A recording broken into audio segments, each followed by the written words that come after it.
ಯಾ ಕಡೆ ರೋಡ್ ನೋಡ್ರಲಿಪ್ಪ, ಈ ಕಡೆ ಆ ಕಡೆನ ಎಲ್ಲ ಹೊಂಟು ಬಿಟ್ರಲ್ಲ ಸುಮ್ಮನೆ.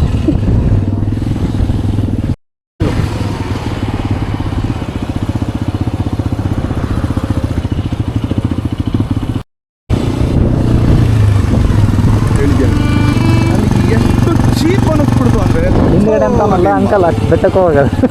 ಹೌದಾ? ಹೊಡಿ ನೋಡೋಣ ತಾಳೆ. ಹಿಂಗೆ ತಾನೇ ದಾರಿ ತಪ್ಪಿಸ್ತಾರೆ ಒಂದು ಬಡಿ ಮಗ ನಿಂತ್ಕೊಂಡಲ್ಲಿ. ನನ್ನ ಮಕ್ಕಳಿಗೆ ತಿಂದುಬಿಟ್ಟು ಮನೇಲಿ ಬೇರೆ ಏನೂ ಕೆಲಸ ಇರಲ್ಲ, ಹೋಗಿ ಬರೋರಿಗೆ ಆಟ ಆಡ್ತಿರ್ತಾರಂತಲ್ಲ, ಆಟ ಇದ್ರು ಅಲ್ಲ ಬೆಟ್ಟಕ್ಕೆ ಆ ಕಡೆನಾ ಹೇಳ್ದಕ್ಕಣ ಪಾಪ.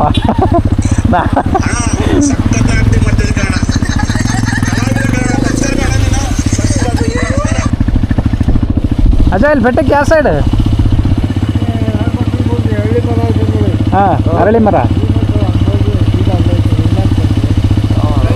ಇದು ರೂಟ್ ಅಂತ ತೋರಿಸ್ಬಿಟ್ಟು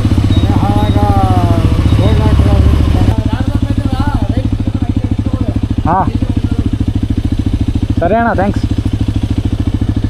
ಇದೇ ರೋಡಲ್ಲ? ಅಲ್ಲಿ ಬಸ್ ಸ್ಟ್ಯಾಂಡ್ ಇದೆ. ಹಾಂ, ಬಸ್ ಸ್ಟ್ಯಾಂಡಿಂದ ಸ್ಟ್ರೈಟ್ ಆ ಕಡೆ ಹೋಗ್ಬೇಕಾ? ಸ್ಟ್ರೈಟ್ ಅಲ್ಲೇನೆ? ಹಾಂ ಸರಿ ಸರಿ ಅಣ್ಣ, ಥ್ಯಾಂಕ್ಸ್. ಪಾಪ ಸುಮ್ಮನೆ ಬೈದ್ಬಿಟ್ಟೆ. ಹ್ಞೂ ಅದು ಮಂದಿ ಸ್ವಲ್ಪ ಆಗಿರಲಿಲ್ಲ, ಅಂಕಲ್ ಎಬ್ಬಿಸ್ಬಿಡ್ತಾರೆ ಈಗ ಇಬ್ಬರು.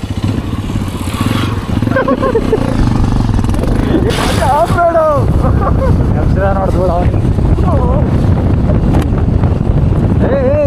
ನಿಧಾನ ನಿಧಾನ ಗುರು. ಯಾ ಕಡೆ ರೋಡ್ ನೋಡ್ರಲಿಪ್ಪ, ಈ ಕಡೆ ಆ ಕಡೆನ ಎಲ್ಲ ಹೊಂಟು ಬಿಟ್ರಲ್ಲ ಸುಮ್ಮನೆ. ಹಾಯ್ ಫ್ರೆಂಡ್ಸ್, ನಾವು ಮೋಟೋ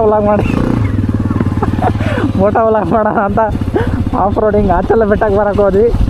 ಅಲ್ಲೆಲ್ಲ ದಾರಿ ತಪ್ಪಿ ಈಚೆಲ್ಲ ಬೆಟ್ಟಕ್ಕೆ ಬಂದ್ಬಿಟ್ಟಿವಿ ನೋಡಿ. ನಿಮಗೋಸ್ಕರ ಒಳ್ಳೆ ವೇವ್ ಇದು.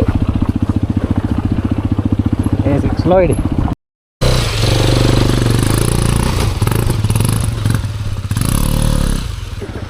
ಕ್ರೇಜಿ.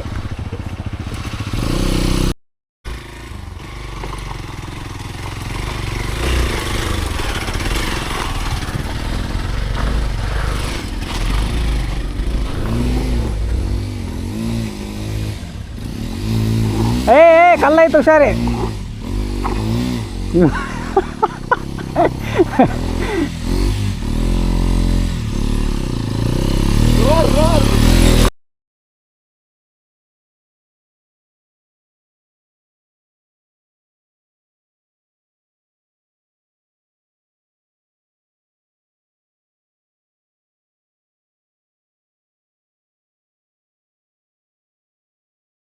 ಅಲ್ಟಿ